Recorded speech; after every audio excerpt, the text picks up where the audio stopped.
Pelou. On se retrouve pour la deuxième review de ma chaîne, l'épisode 79 de DBS, un épisode riche en émotions. Je vous résume rapidement l'épisode. Donc on retrouve Boo contre Basile. Boo est par terre, donc on a terminé l'épisode avec le sourire de Boo la semaine dernière.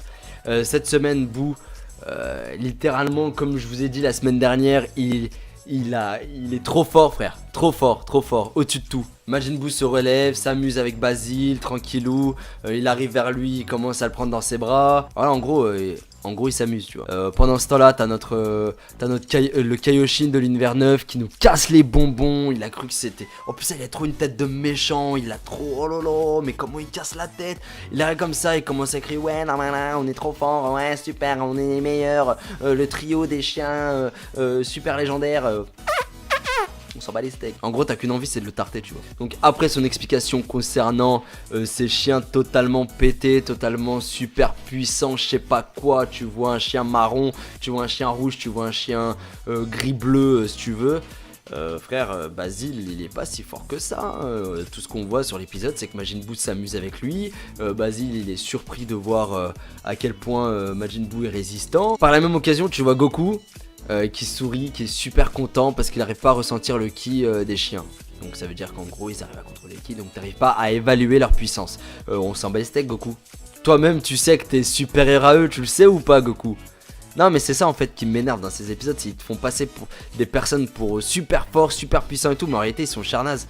Majin Buu il s'amuse clairement, Gohan il va s'amuser et Goku va s'amuser, cherche pas, là je suis en train de te résumer en 2-2 mais c'est ce qui va se passer, tu vois. Donc pendant le combat entre Basile et Boubou, tu vois Basile il commence à lancer des attaques cheloues et tout pour éclater Boubou, sauf que il y a des débris qui partent sur Mr. Satan, donc Mr. Satan. Boubou il commence à s'énerver, il commence à regarder, il fait wesh ça va bien ou quoi? Et là, la débandade totale. T'as Boubou qui commence à s'énerver, tu vois sa tête là, quand tu vois ses yeux, c'est que ça va partir en cacahuète. Ah ouais, quand tu vois les yeux de Boubou, c'est que ça va partir en cacahuète sur le terrain, laisse tomber. Donc là, tu vois, il commence à défoncer Basile, un truc de dingue. De nouveau, on voit le méchant grand prêtre. Moi, personnellement, j'en suis sûr, c'est le big méchant, style. Ça va être le méchant de cet arc. On va en parler tout à l'heure dans les théories, on va en parler, vous inquiétez pas. Mais en tout cas, pour moi, le big méchant, ça va être le grand prêtre. Il a trop une tête bizarre, trop chelou et trop bizarre pour moi, trop bizarre. Et donc au final, t'as Basile qui était censé sortir, bah il est censé perdre parce qu'il était sorti du terrain. Et ben t'as le Kaio Shin de l'univers 9 qui casse les bonbons. Il lui envoie une substance illicite dans les mains, normale, et t'as l'autre qui mange. Et là il commence à devenir un super loup-garou style, super fort, super rapide, super puissant. Il commence à défoncer Boubou. Le délire c'est quoi? Frère, c'est quoi le délire? Il commence à devenir super puissant. Nous aussi on veut cette substance là. Ça nous fait penser un peu au fruit de l'arbre sacré entre guillemets, l'OAV de Thalès. Donc sur DBZ. Genre en gros il mange un fruit, il commence à devenir super puissant, super balèze, il commence à tout défoncer. Ça me fait penser un peu à ça. Un petit clin d'œil peut-être, je sais pas. Mais en tout cas cette substance te permet d'avoir grave plein de puissance et commence à défoncer tout le monde style. Et donc il défonce Boubou, tranquillou. Et là t'as Boubou, bah toujours aussi fort, tu vois, il commence à s'énerver, il commence à sortir une boule de je sais pas où. Un méchant Kamehameha, on a l'impression que c'est un Kamehameha, mais non, juste un petit Kikoa tranquillou normalax. Il balance la substance, bim, il est comme Asias, t'as l'autre, il se fait éclater. Il est encore debout, mais voilà, plus d'énergie, il tombe par terre, Basile dead. Gagnant Boubou, Zenosama est super content, t'as le grand prêtre qui dit c'est bon, allez, gagner, l'univers 7 a gagné. Et l'univers 9 a perdu son premier combat.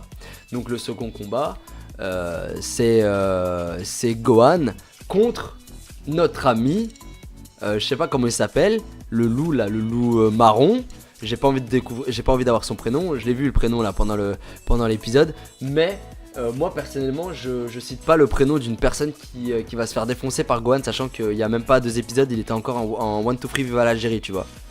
Donc le retour de l'enfant prodige, donc le retour de l'enfant prodige, tout à fait, Gohan sur le terrain, voilà, il a enlevé ses lunettes, il dit, avant d'aller sur le terrain, il dit à Goku, ouais, j'espère que tu m'as kiffé, parce que je suis devenu super fort, nanani, nanana. Il arrive sur le terrain en face du petit chien marron, et là t'as Gohan, la meilleure partie de l'épisode, il commence à montrer son vrai visage. Méchant vénère, trop bien. Oh, super image de Gohan, on attendait que ça.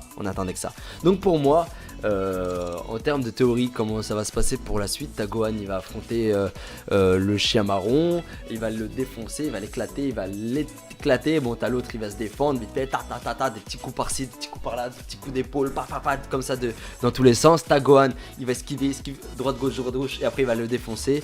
Je pense, il va se transformer en Super Saiyan, Je ne regarde pas les previews. Au moins vous savez la team, je ne regarde pas les previews comme ça, je suis pas voilà. Moi je me spoil pas, je préfère attendre et tout, mais en tout cas normalement je pense que sans Gohan, vu Gohan, sa mentalité, il va se transformer en Super Saiyan, il va se transformer il va tout défoncer sur le terrain, et voilà, il va gagner le combat. Sûr et certain, Gohan gagne le combat.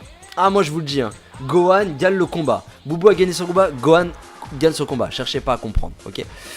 En termes de suite, par rapport à ces épisodes, on va découvrir un peu plus. Ah oui, j'ai oublié de parler du guerrier mystérieux, le guerrier mystérieux qui arrive à repousser, à absorber l'attaque de Basile. Donc Basile envoie une attaque à Boubou et Boubou la renvoie sur le mystérieux guerrier. Et sur le mystérieux guerrier qui arrive à absorber ou je sais pas, à faire disparaître la boule de Basile. Tout le monde est surpris, tout le monde est choqué. Donc c'est un guerrier de l'univers 11, il me semble. Et moi personnellement j'ai hâte de voir ça, mais moi je suis pas choqué parce que même Goku l'aurait fait. Goku l'aurait arrêté, donc n'importe qui aurait arrêté. Je sais pas pourquoi tout le monde est choqué à faire... Ouais, il a l'air super fort, c'est rien, c'est juste un guerrier, on a vite fait une image de lui, mais il a rien de spécial, il va juste se faire éclater. Donc par rapport aux théories, tu vas voir le grand prêtre, qui va petit à petit montrer son vrai visage, il me semble. J'espère que j'ai raison sur ce coup là, parce que voilà, c'est une théorie. Le grand prêtre qui manipule pour moi Zeno-sama. On en a parlé avec un bon ami à moi, Ayolia. Moi j'ai l'impression que voilà, Zeno-sama, son grand défaut, c'est justement son innocence. C'est ça, même Virus le dit dans l'épisode précédent, c'est que le problème de Zeno-sama, c'est que c'est son innocence, c'est le fait qu'il soit encore gamin dans sa tête et qu'il peut faire tout ce qu'il veut, quoi. Tout ce qu'il veut. Et donc le fait qu'il y ait quand même le grand prêtre derrière lui, moi j'en suis sûr, c'est lui qui manipule tout, c'est lui qui veut détruire tel univers, qui veut détruire telle chose, et c'est lui qui décide de tout en fait.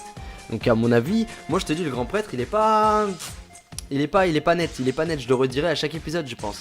L'épisode précédent je l'ai dit, à cet épisode là je l'ai dit, je le redirai encore une fois. Le grand prêtre n'est pas net. Puis par la suite, on va voir le combat entre Goku et le chien bleu ou je sais pas, gris.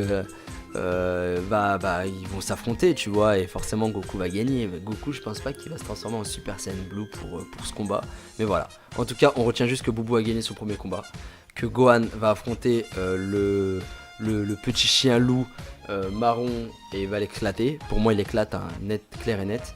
Et Goku va affronter le chien gris bleu ou je sais pas quoi, et il va le défoncer, et ça va se terminer là. Donc on aura plus de réponses dans l'épisode suivant. N'hésitez pas, la team, si jamais vous avez aimé cette vidéo, à follow, à lâcher votre petit like et à mettre en commentaire ce que vous avez apprécié sur cet épisode. Moi personnellement, ce que j'ai apprécié le plus, c'est la dernière image de Sangohan en mode vénère. On attendait que ça, le vrai visage de l'enfant prodige, et puis voilà quoi. Moi tout ce que je sais, c'est que Gohan, on va le retrouver, il va tout défoncer, et on va vraiment compter sur lui pour ce tournoi, et il était temps. Donc on verra pour la suite, et on se retrouvera pour un prochain épisode pour parler tous ensemble de tout ça. N'hésitez pas à mettre en commentaire ce que vous avez aimé dans cet épisode. Je vous dis à plus, la team. Ciao!